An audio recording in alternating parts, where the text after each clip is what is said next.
You know them, you love them. They're back. Sean Miller, Amadeus Boyce. You were missed yesterday. You've been missed all the time.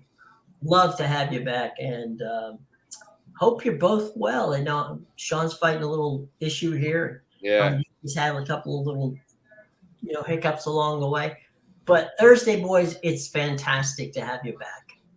To see Yeah. those smiling faces. Good to be back. Can't really see right now. It's a side effect of whatever I have, but I'm here.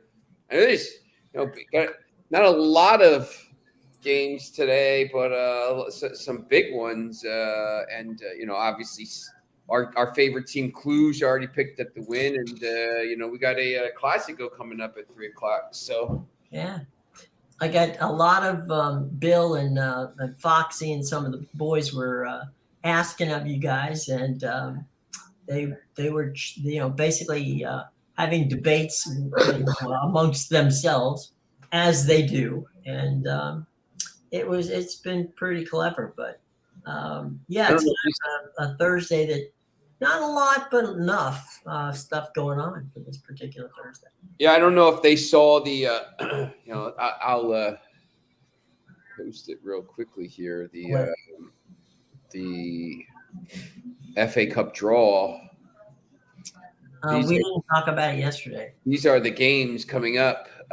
Since Tottenham lost, basically now it's you'd think it's going to be probably Manchester United and Manchester City. I don't see any other team winning it. Brighton maybe. Brighton's going to probably be in the semi because they're playing Grimsby Town, a League Two team. City's going to play Burnley, so Vincent Kompany has gone back home. Manchester United drawn at home for the 10th straight time in a cup knockout game against Fulham, and then Sheffield United against Blackburn Rovers. So that's a league or championship match. So it's interesting. There's only 4 Premier League teams left, 3 championship teams, and a League Two team. So, I think this is really, you'd have to be nuts to not think it's going to be City or United to win this at this point.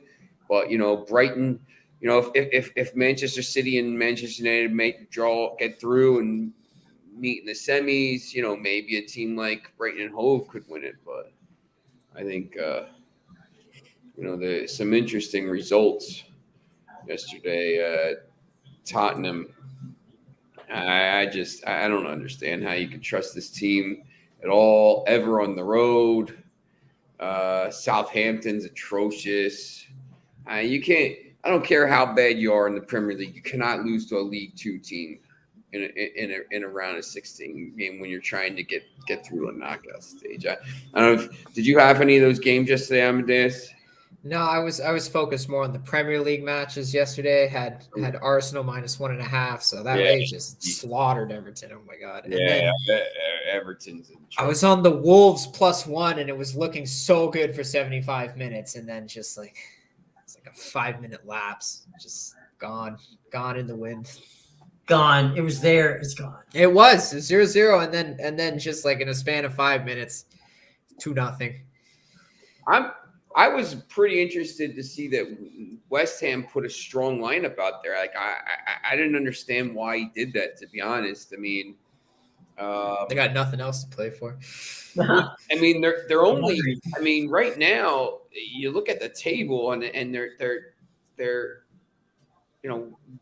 only 2 points ahead of Everton, and they're still in that other. They're still in the Conference League. Yeah. But they have this, they have a tough game on Saturday. They're at Brighton, which, definitely going to be tough. And then, they have the Conference League, and then they have Aston Villa at home, which I think is tough. Then they have the Conference League, and then who are they playing in the Conference League?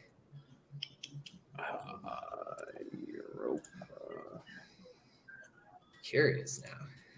Now you guys wondering.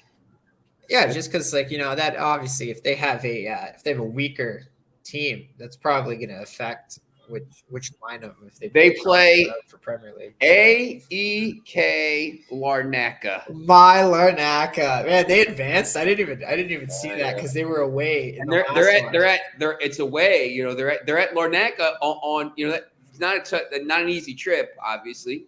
No, Cyprus is not a fun place to travel. Yeah. So how did that happen? Let me you know, just quickly while we're talking about the Conference League. I don't know if you saw this, but that partisan sheriff match, like the Russians were going to use that to overthrow the government in Moldova. I heard about that. Crowd disturbances, and then crazy stuff. So Sheriff is still in it. Sheriff is going to play Nice in the next round. They're going to host Nice, which is, you know, crazy stuff. Football and politics. There's a lot of the further east in Europe you go, it mixes a lot. You know, a lot of the hooligans are ex-special forces and stuff like this. But here, let me pull this up. We'll just kind of show you these because I don't know if we've really talked about it too much. So Lazio is going to play AZ Alkmaar. I think that's an interesting tie. Anderlecht Villarreal, pretty interesting. Ghent, Istanbul, Başakşehir, Basel, and Slovan Bratislava. Fiorentina. Basel made it through. Wow. Yeah. Lech Poznan and Djurgården. So there's some interesting games here, and then the Europa. Let me look at here's the Europa League schedule if you haven't seen that. Sporting plays Arsenal.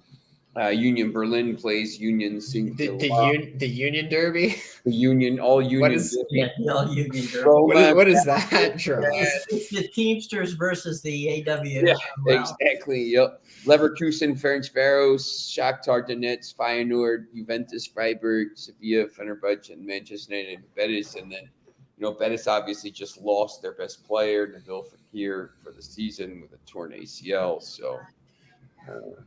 Real Madrid, Real Madrid, both teams to score, and Vinny Jr. to score. Let me just check the lineup, Bill, make sure he's in it. He is. No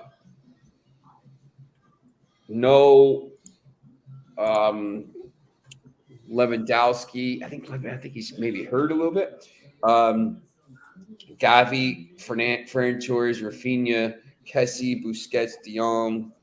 I think you're right. I think Real Madrid's lineup is a lot stronger, to be honest. A little.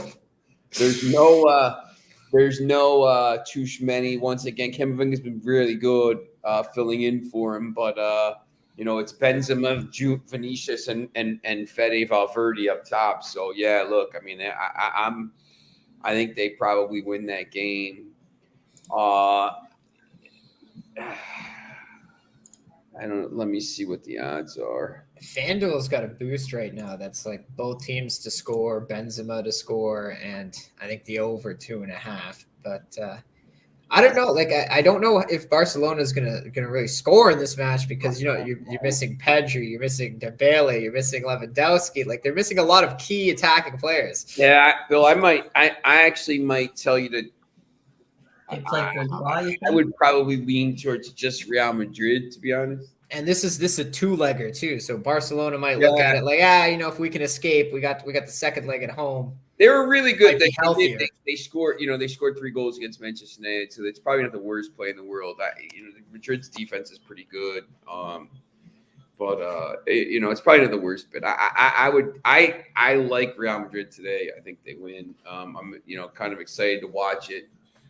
The first of 3 Clásicos in a month. Yeah, I was going to say, I think it's a bit of a revenge spot for Real Madrid. They got embarrassed in the Supercopa. So you think, and the Copa del Rey is something they haven't won in a long time. Like they usually, I think there was a stat, like they hadn't made it past the semifinals in like the past decade or something like that. So wow. I don't even think it's been, I think it was the core, like I know they haven't made the past the quarterfinals in a while. Yeah, they always fizzle out. So this might be one where they're right there and they look at it like Barcelona took the Supercopa from us. We can win. We can finally win a Copa del Rey though. Osasuna won the first leg yesterday against Atletico Bilbao. So I mean, they're a little bit of the drag. It's only 1-0, but Osasuna needs to just go to Bilbao and just get a draw, and they're in the final. So I think both of these teams know, like, listen, if we win this, we're winning the cup. So and that's the other thing is like, I think they're I think if they get past Barcelona, I agree with you. They probably just go on to win. So I think this is one they're going to be really focused on, just because they don't have Champions League next week either. So they have a bit, they don't have to like focus on that right away. So I think this is one where obviously they're putting out the strong lineup. And this is their chance to take advantage of Barcelona with the weaker lineup.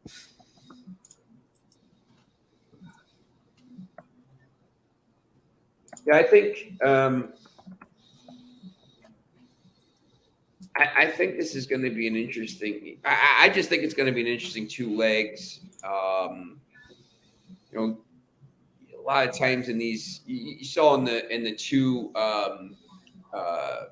Carabao Cup semifinal, the 2 legs, basically both were over after the first leg. I can't imagine, Real Madrid going out there and winning 4-0 today to end the tie. I think it's, there's still going to be something to play for in the second leg. Obviously, the game yesterday was 1-0, so same thing. So, and that's the thing, right? Like Barcelona, if it gets late and they're down by 1 or tied, they won't push for the win because they know we'll be healthier in the second leg and we'll be at home in that one. Maybe Lewandowski will be back for that too. So they have a better chance to look ahead. They might be looking ahead to the second leg, and you can kind of tell by the lineup they have. It's not the strongest. Whereas Real Madrid's really looking like let's get out to a lead here. They got pretty much a full strength lineup, minus Tchouaméni, who's been out for a while now, though. He's close. I mean, he may be. I mean, they don't really, to be honest, they don't really need him in that second. Yeah, leg. didn't he come back like a game or two ago? He played a bit. Yeah, he's close to full strength. Like I don't even know. Like guys, like they play Liverpool in that second leg, but I don't even know why you would waste him in that. I mean, why are you even playing the second leg? You're down 5-2. Liverpool, just give up. You blew a 2-0 lead at home. Just Just that's the thing with this team. Real Madrid's only going to get stronger as the season's going on. I still think Barcelona. I'm thinking about Ajax today as well.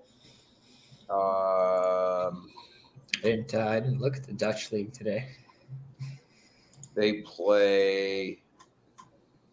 PSV's up 3-1 right now. Yeah, they're playing De Graafschap. Easy for you to say.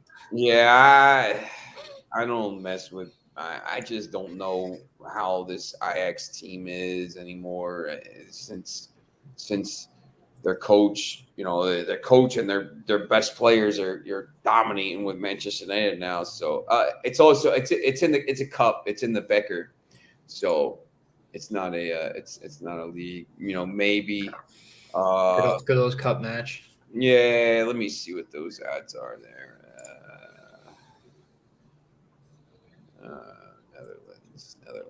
Netherlands. Ajax minus 400. Wow. Not even bettable. I don't know. I don't know where you go with that, Bill. Maybe minus 1.5, but I'm not super sold on them, to be honest. It's probably a decent bet, but I don't know. I'm you could probably find a better basketball game to bet, to be honest. Bill's pretty good with those college basketball games, so you might be able to find more of a value in one of those games, maybe to add with Real Madrid, maybe than Ajax at minus 1.5. Real Madrid's not even a bad price. Like I got them at minus 110. Minus 110. Yeah, no, I would just take it, to be honest. Yeah, it's moved a bit now. It's like minus 118 here. Yeah. Don't use FanDuel. It's minus 125. FanDuel's so weird with some odds. Like some odds I get them and they're so much better, and some it's just they're so much worse. Yeah, their lines are absolute awful, and like they don't calculate them right either. Like they'll have one team at like minus 135 or something, like in baseball, and then they'll have the other team at minus 110. It's like you can't, if one team's minus 135, you can't have the other one at minus money. Yeah. So it's just that's a FanDuel issue. That's like the real big ones. FanDuel, DraftKings and stuff like that. The ones that are like so big everywhere. I think they just they don't give better odds because they know people are going to use them anyway. Yeah, that's why. Like Exxon gas station. Exxon, whenever you go to Exxon, the prices are always 20 cents higher than anywhere else. And like you could just drive, like they're always in like very convenient spots. And if you could just drive down the road, you pay less. But people are just like, I'm not going to drive down the road. I'm just going to pay 20 cents. And that's what you're paying for. The convenience. Right, for convenience. It's only an extra $2 or something like that, but that $2 adds up over the course of the year. Yeah, it does. Okay, I got a game for you, a basketball game. Philly versus Dallas tonight. That's a Philly game. Dallas has played horrible. Ooh. So the Mavericks are 1-4 with Kyrie and Luka on the floor together. That's right.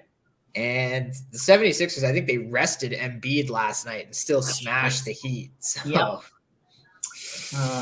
So I mean, I know it's a back-to-back for Philly, and I know it's a road back-to-back, but a healthy Joe Embiid, I think I'd take the Sixers. What do you guys think? Exactly, especially like if he didn't play last night. I know he's questionable tonight, but he's probably gonna play tonight if he didn't play last night, even though he's questionable, because they announced that like right before the game. Right.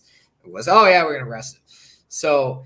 Yeah, I would agree because like you can't trust the Mavericks right now until they start to win games. Like they won that first game with Kyrie. They're terrible on the road. And I called it the Kyrie effect because it was like he gets to the team and everybody's like, yeah, we just got this massive talent in the trade, right? Let's go out there, we destroy them. And then it's like after the second game, now you've spent some time with the guy, and it's like. Who the hell did we just pick up? And so now you got to go out and play with that guy. It's the Kyrie effect. I'm just not a big Kyrie fan. Maybe that's just me, but I don't know. I think Philly. I think stars align for Philly tonight. To me, it just looks like they're going to be too busy and too difficult to beat. And I would agree. Can make it, and I agree with you, Amadeus. I think Joel Embiid is ready to play. And the other thing, so a lot of people are focusing on the Mavericks are not doing well with Kyrie, but let's look at it the other way. So the Nets and the Celtics play tomorrow. Right. The Nets have been terrible since losing Durant and Kyrie.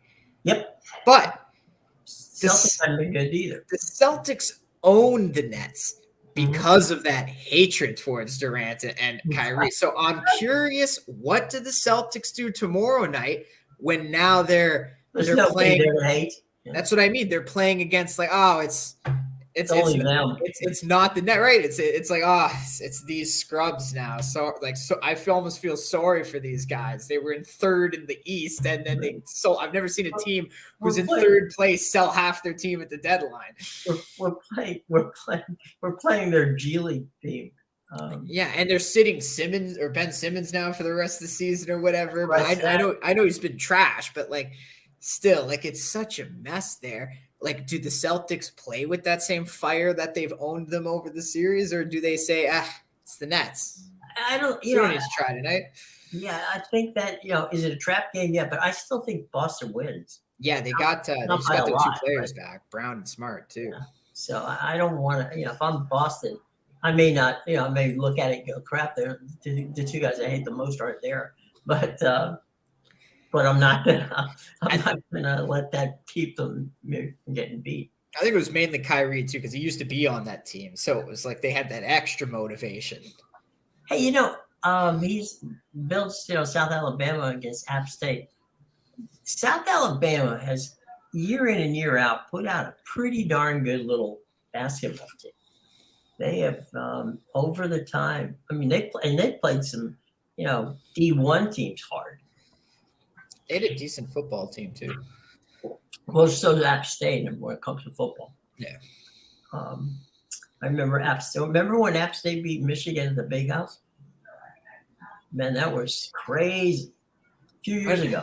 Yeah, a few years ago. I don't think I remember that, but it's been a minute. But yeah, they did it. I mean, anybody going into Michigan, to the Big House and winning is one thing, but App State going in there and beating Michigan, I think that was the year just before Jimmy Harbaugh came.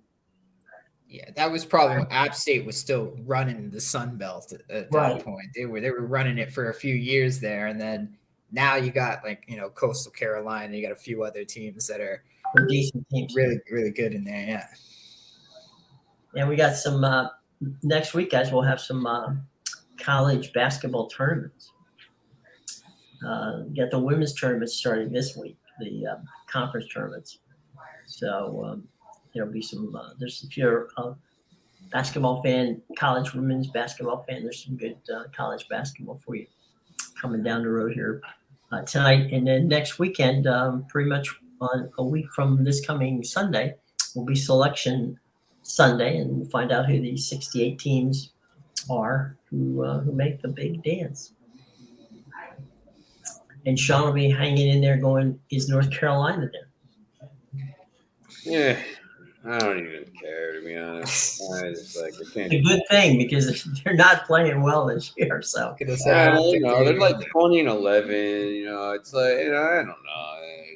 It's just not a Carolina team. That's all I'm saying. Oh yeah, no, not the team that you're normally used to seeing. Yeah, no. It's a lot of teams that are like that this year, though. Duke, Kentucky. Kentucky's getting better now, but the teams they used to dominate, and they're just not the same. Tell you what, that damn Kansas team is good. Yeah, Kansas, always good. Always good. How about UConn, though? Like, their last 3 games, they've just been destroying teams, right? Like 20. It's like, I didn't even think they were that great because they struggled so much in their conference. But now it's like, oh, okay, March is around the corner. Let's show everybody why we're one of the best in the Big East. Hey, Sean, have you ever been to stores? What's that? Have you ever been to stores to Connecticut? Yeah. Mm-hmm. I mean, Amadeus, you have to have a mule and somebody who is a guide to get you there. It is just not easy to find. It's in the middle of nowhere, but I hear it's a good atmosphere. Oh, yeah. Once you're in there. Once you get there, it's like. Once you find the place. Right. It's like you got to have Google Earth put you there. But yeah, it's, it's good atmosphere. And they've been playing the Big East, I guess. The Big East women have played their tournament at the casino there at Mohegan Sun. And that was kind of a fun thing too. It's crazy that these games, Bill was just talking about, I just thought about this. Bill had mentioned he hit South Alabama, beating out Appalachian State here. I mean, that's already the second round. I mean, it's crazy, like how these tournaments it's going to be almost, it's almost baseball season. Yeah. Well, next week, Amadeus and I were talking about it. Next week is the baseball classic starts. I'm sorry, this weekend the baseball classic starts. Yeah, we were trying to find the Italian teams. We actually were trading players off of one team to the other. Yeah, there's too many Italian guys with Italian names scattered around. We had Pete Alfonso on the American team. We were pushing it to the Italian team. Jim didn't believe me when I said there was no major leaguers on Canada. And we looked, and he was right. There's 2 major leaguers, and you probably never even heard of them. Well, yeah, and they're and they were AAA guys.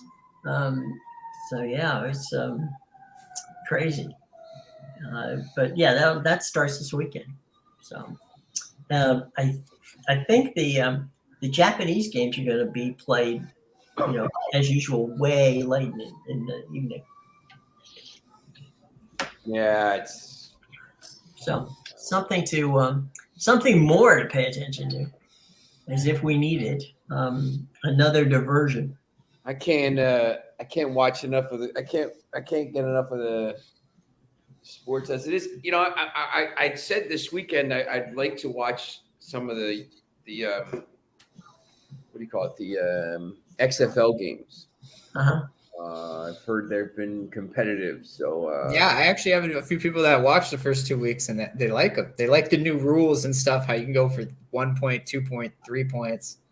Well, the other thing too, like we were talking about on Monday, you know, Mark Eckel was on the show the other day talking about how, I mean, it's just like, I mean, the whole broadcast is aimed at betting too. Like it's just like out in the open. Like they just, and it's going to be eventually you know, they're setting it up to be minor leagues, you know, and you know, I mean, you know, some, you know, AJ McCarron, Paxton Lynch, you know, these guys aren't, you know, they weren't, you know, great quarterbacks, but at least they played in the NFL. Like there's, yeah, you know, Jack Cohen. yeah, Jack Cohen, the whatever. level of play is, I think, a little bit better than what the USFL was last year. So I think it's a little bit higher level. You know, we'll see how that USFL this year, its second year, you know, obviously it'll probably be a little bit better, but you know, the games have been pretty competitive. And I said the other day, you know, it's people, you know, it's the games.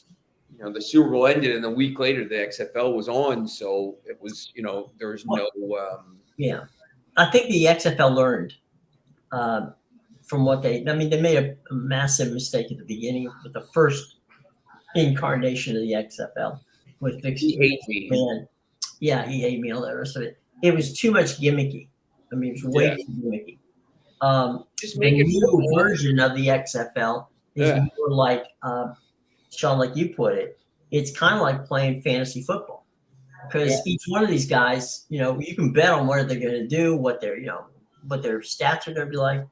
So you got multiple betting options, in-game betting options on these guys. So it makes it watching it compelling because, you know, you're betting on whether this guy's going to catch this pass or not. I think too, it's big because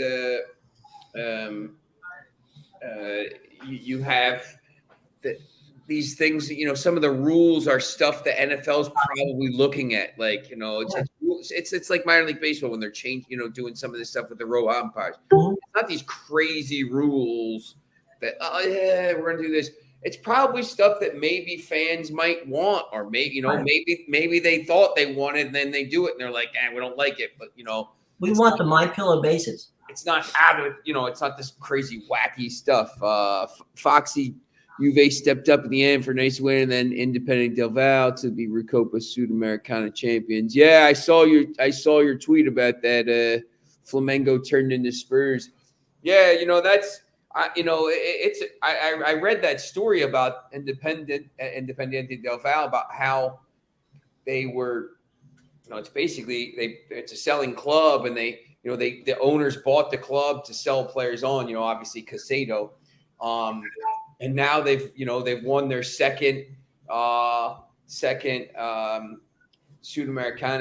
and then they just won the Recopa. So, you know, they're just winning all these South American Cups on top of doing all this stuff and winning domestic leagues. You know, it's a great story. So, you know, congrats to them. They played really well. Flamengo's a mess right now. The coach he's in hot water already down there. You know, you probably know that a little more following that Brazilian league, but he's already in the hot water. Yeah, they've been bad. They were bad in the Club World Cup. They were bad in the Recopa. They've just and they're undisciplined. It's just I don't know. It's a bad team right now. Yet they're doing well in the Carioca. They're finding their way in the Carioca. That's Carioca or karaoke? Yeah, Carioca. Oh, you know, that's one of their regional leagues. There's so many, like there's so many campeonato leagues. Like I can't even name them all, but they all get scattered into like different regional leagues. That's what this is their off season technically.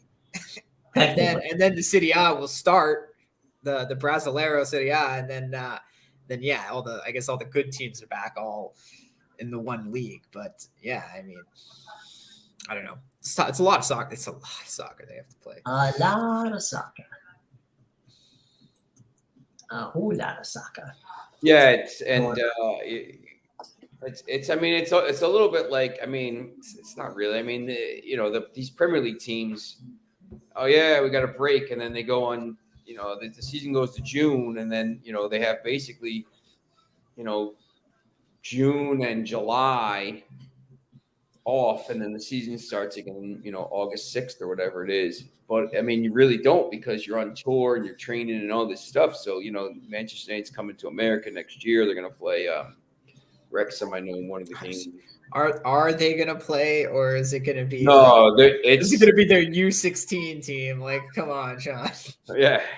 Well, they Manchester United hasn't been to America for a few years now. They haven't. Yeah, it's been a couple years.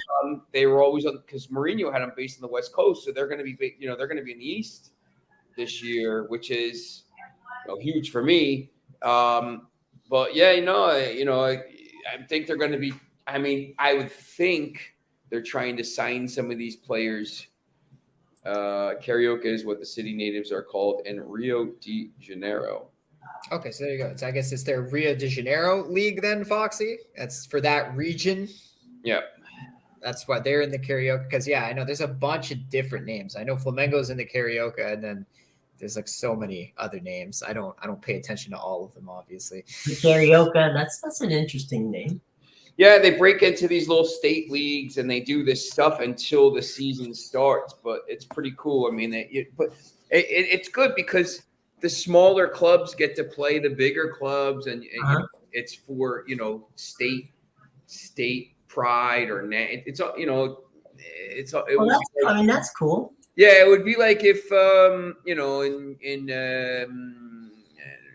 Texas, Texas, all the teams that aren't in the same league, or something like TCU and Texas, and all in different leagues scattered all over the place, Texas A&M and El Paso and everything played, and I don't know, Texas UTSA won the league or something like that. Yeah. Baylor and stuff. Or like you got sometimes so many schools in Texas. I mean, if you did a Greater Manchester League or a London League, you'd have Greater Manchester, you'd have you probably could have Burnley in it. You could have Bolton, Wigan, City, Stockport County, Salford, Manchester United, Manchester. So you'd have this league, and you play. So it's pretty cool how they do that. And then they just you don't do as much traveling to play these games. I think part of the preseason, the problem with some of these, the Premier League's just so massive now, and they're jetting off to last year that Manchester United's playing in Australia and Thailand and stuff. And you come back, and then they were like, they played like crap. But you're like, you're traveling. I mean, you're ready. This is a long trip. Those are long trips. Like Australia is a long trip. It's just it's like all the big clubs are doing that now. I remember last year there was the PSG versus the Korean All-Star team, and then obviously PSG had the Riyadh All-Star game a few weeks ago. So what I mean, like these teams, these big clubs are traveling everywhere just to play these like meaningless All-Star games, basically. It's not meaningless from a standpoint they're actually paying them to be there. Yeah, exactly. It's like a bowl game. If you're Manchester United and you're coming to Philly, it's 3,000 miles. It's 3,000 miles. It's not like the Paulista. Yeah, the Paulista, San Paulo. It's good for a lot to impress and end up getting big moves to the top teams. Yeah, Foxy, that's some of these smaller teams. If you're playing in these leagues, and all of a sudden you play well. Maybe you get a call up, or maybe you get signed by these teams, because the South Americans are now pipelined to Europe. So, it's always a chance to do that. But, so yeah, it's, but it's an interesting part of the game, I think.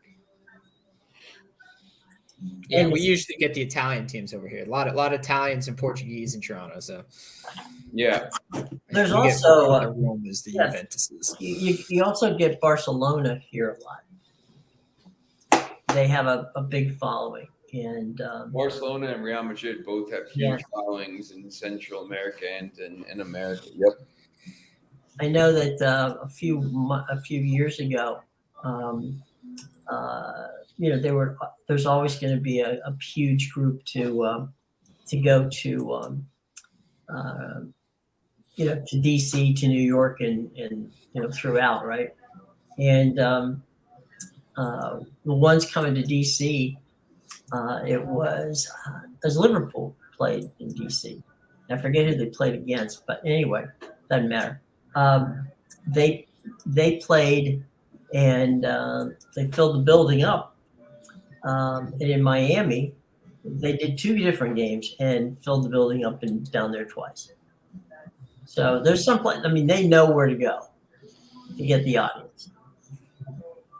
Yeah, for sure. It's also, I guess, it's part of the demographic. I would think too. Oh, 100%. Yeah, like, absolutely. obviously, the southern part of the U.S. has probably more Hispanic population. So it's you bring this Spanish. Just like I said, they know you got to bring the Juventus and the Roma to Toronto because you'll fill BMO Field for that. There's a lot of Italians that'll go watch the game. So, or even if they brought Sporting over or something like that, like people will go watch Benfica. A lot of Portuguese too. So. Absolutely. They definitely look at the demographic and they pick the teams accordingly for sure. Tony Meola's family alone fill up the building. Yeah. Yeah, it's crazy, but it's good. I mean, it absolutely 100% good. No, exactly, and it grows the game too, right? Yeah, why not? Because when you watch the good teams come here and you get to see them up close in person, it helps grow the game because then you get more invested in it. And it's like, oh, why can't we play more soccer here? I want to play soccer. I want to watch more soccer here, and then helps grow the leagues in North America.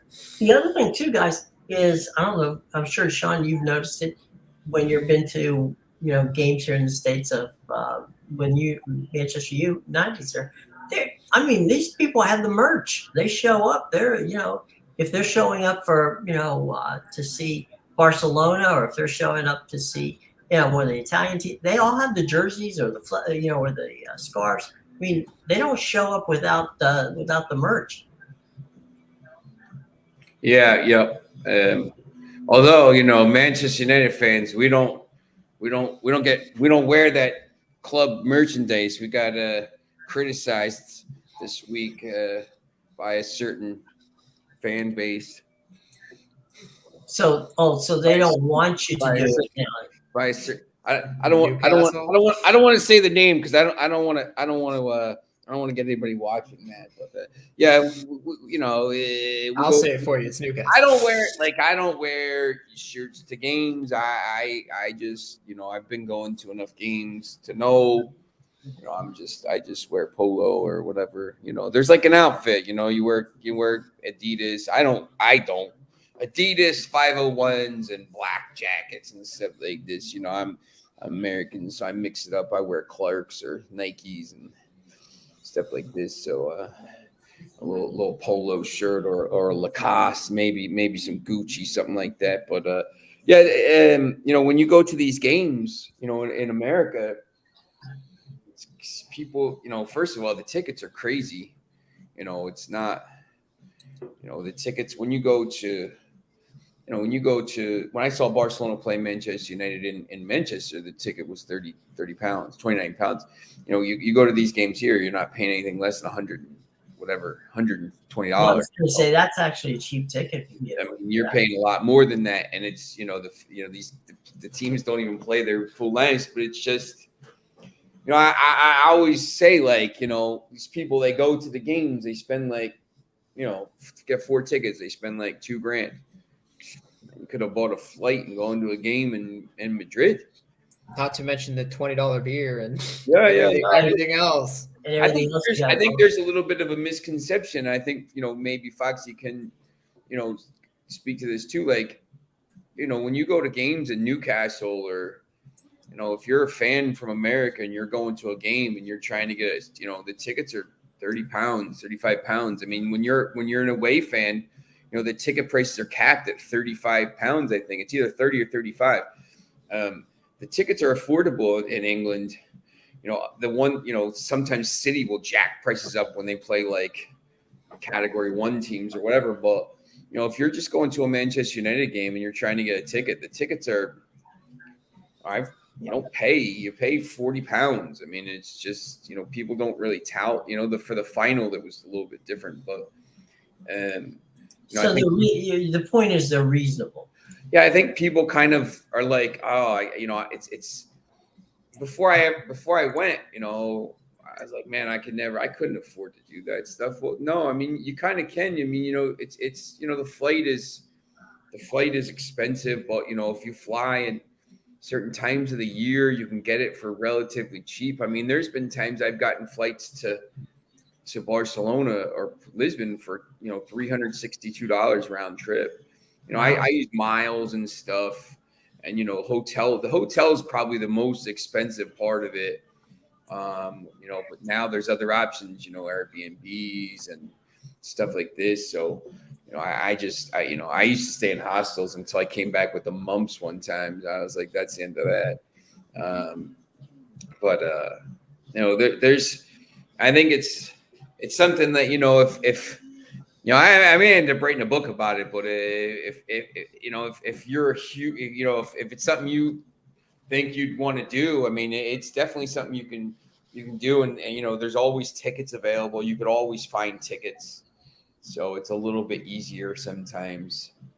I mean, you think about it, because, when you go to like a, Phillies game or it's always, I feel like it's just more expensive to go to stuff in America. It is. Like It absolutely is. football is crazy expensive. I have a niece who wanted to go to a basketball game. So it was the Heat against the Wizards, and for the four of us to go, and including pizza. We're not talking about anything special. It was just a little over $500, and I'm thinking, first of all, you couldn't have dragged me to that game, okay? Literally, if I had free tickets, I wouldn't have gone. But my niece wanted to go, so we went. And you're sitting there going, how does it? Baseball probably more than any other sport has, because they play 162 games, has packages where you can go and sit in the nosebleed seats and watch a game, and family can go. But how's a family going to go to an NBA game at $500? Yeah, I mean, they weren't the best seats in the house, believe me, by any stretch of imagination. It's crazy. I mean, you try to go. Our fans have gone over the top about Man United fans about not wearing shirts or wearing the blue shirt. It's a bit petty to me. Not every fan base will be as passionate as. Yeah, look, I mean, it's just. Sounds like a little bit of shade at the end there. Yeah. It's a little. It was very genuine up to that last sentence. It was like a slight hint of shade. Yeah, look, I mean, I don't know. It was very subtle. Yeah, I think a lot of that has to do with the fact, I mean, there were some fans in shirt club here or there, but I mean, Foxy, I think, knows when you go to away matches, you don't really wear colors. You just kind of dress in the, just to blend in and stuff. It's almost it makes it so that they know you're. I just know if I'm trying to go to, like, I just dress. I don't want colors. The other thing too is, I think, Foxy, maybe you could speak to this too. When you the game is, it's not just about the game. It's about going out in town afterwards and stuff like this. When you have, when you go out after the game on a Thursday night, on a Champions League or Europa League game, or on a weekend, say you're playing at the 3:00 game there, and you're on Saturday and you're going back into town. A lot of the bars won't let you in if you have shirt tops on, or if you have track pants on and stuff like this. So, like, if you have just if you just have just a polo shirt or whatever, you can just get into the pub and stuff like that. So, like, for me, because I'm out, I can't go back to, like, I'm not going to go back to my room 20 times. Like I'm just going to wear stuff that, I know I'm going to go out afterwards. Every country is different. UK can get tickets around £50. France, I got tickets for €8 for some games. Yeah, Portugal is the same thing. Portugal, for me, I mean, I go to a ton of games in Portugal. The tickets are super cheap. Madrid Derby 40, Italy's around the same. Yeah, I think England is the most expensive, but I think still more. It's cheaper than America. But yeah. But I can give you a great example. Up here, it varies by province. I was recently booking a hotel for a trip I'm taking, and I found like this great price. It was cheaper than everybody else, and I got all the way to the last page just to find out Ontario is the only province that you're not allowed to book from, because we get charged more for everything else than the rest of Canada. What? Yeah. What's that all about? Yeah. So it's just Ontario. I don't know. We support Canada basically. So they view it like Ontario has money, so we can charge them more. Yeah, I get that, but geez. I know. I was unhappy. You got to spend extra $1,000 on a trip just because where I live. That doesn't make any sense, does it? Yeah, it's disappointing. But that's just an example of it all depends on location. It really does. Location. This is I can show you this. This is kind of funny. They're handing out 500 euro notes with Laporte's picture on it.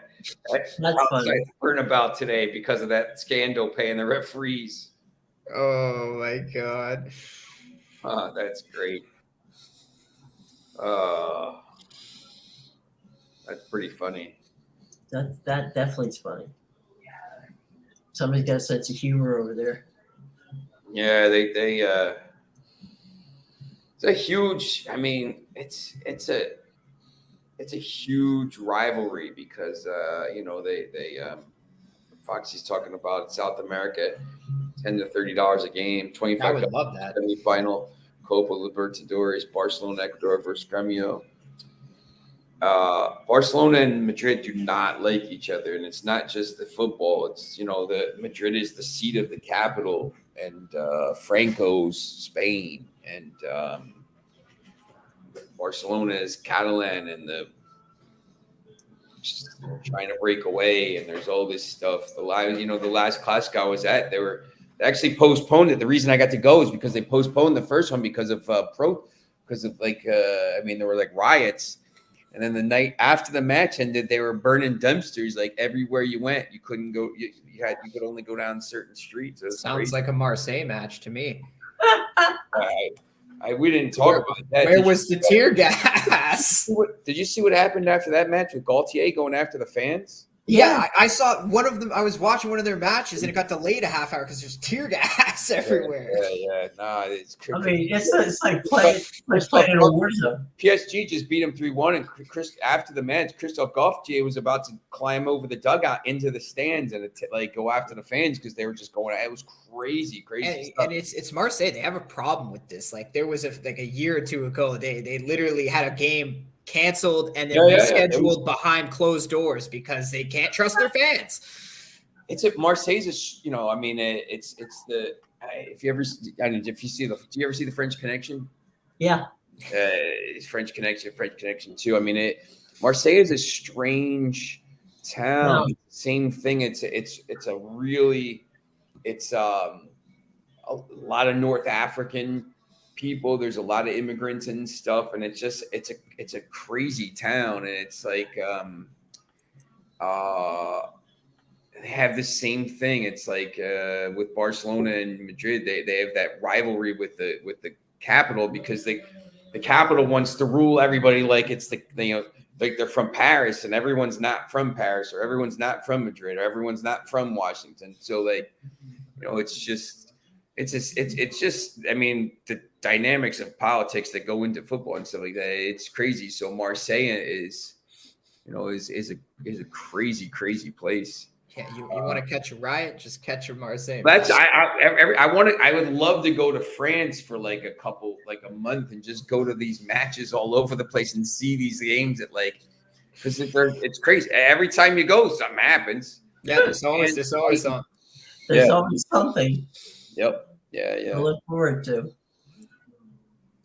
That's one of the great things about it, right? Yeah, Foxy, you want to talk passionate fan base? Go talk to Marseille. Probably the most unsafe I've ever felt in the stadium was at Marseille. Yeah.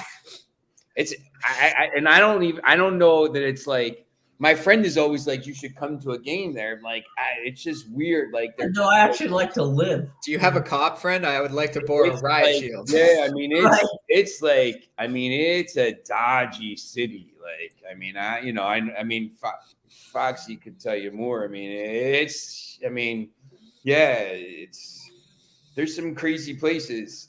You know, I think as a neutral you go, and as a reporter, maybe you get, it's not the same, but you go to these games, and you're like, man, you just feel weird walking through the streets. You're like, man, I'm gonna get mugged, or I'm gonna get like, it's just crazy. It's another reason why Sean doesn't wear his Man United jersey to Marseille games. No colors. Doesn't need to get stabbed in the street on the way there. Prefer not to anyway. Let's put it that way. So.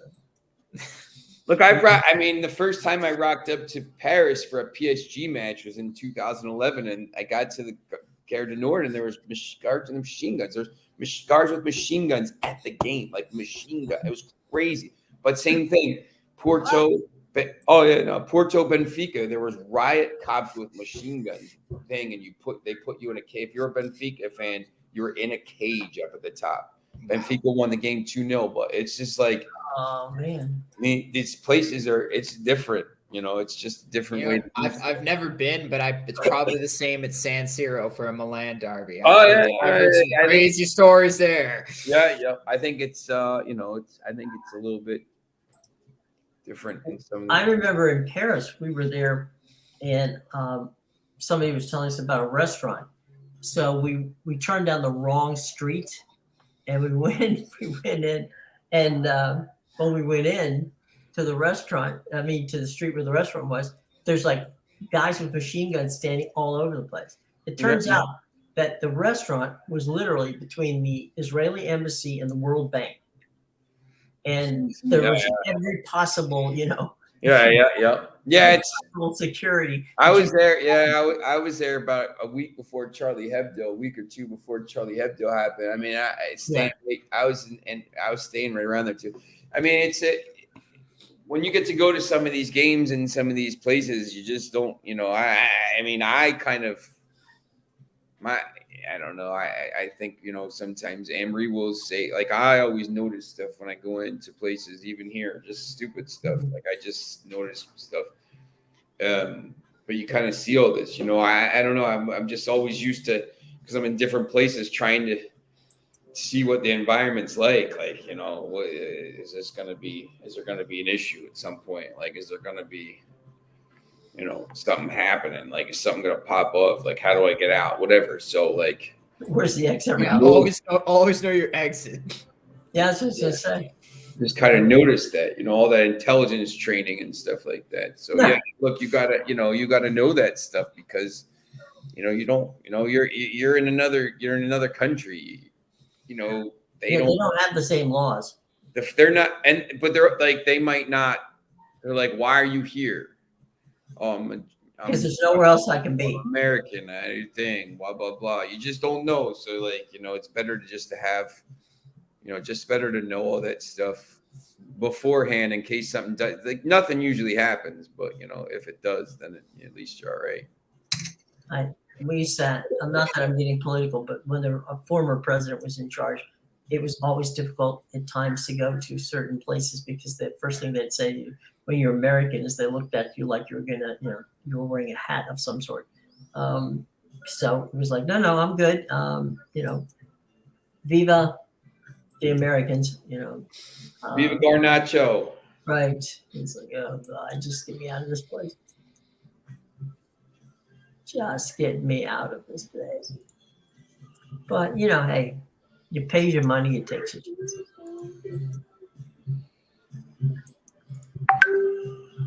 And there's a button. So anyway, boys, where are we here? Want to sign off for the day, or up to you? Okay, yeah, I guess, we're going to get ready to go watch this Classico here. So, well, then we will see everybody tomorrow. It's good to see everybody back today. Boy, I'll tell you. It's good to see everybody back. Sean, take your test, my friend. We don't want you to get sick. Amadeus' car's ready for the F1 series starting soon. Yes. He's all set to It's go. more of a drifting vehicle, actually. All right, fine. Okay, well, Okay, it's a drift. It's meant for the drift track, but okay, fair enough. We're it's gonna all be good. we do some. It's all good. We'll get you some trophies there, somewhere. Yeah, that's All what I right. want to see. There you go. That's all we need. All right, boys.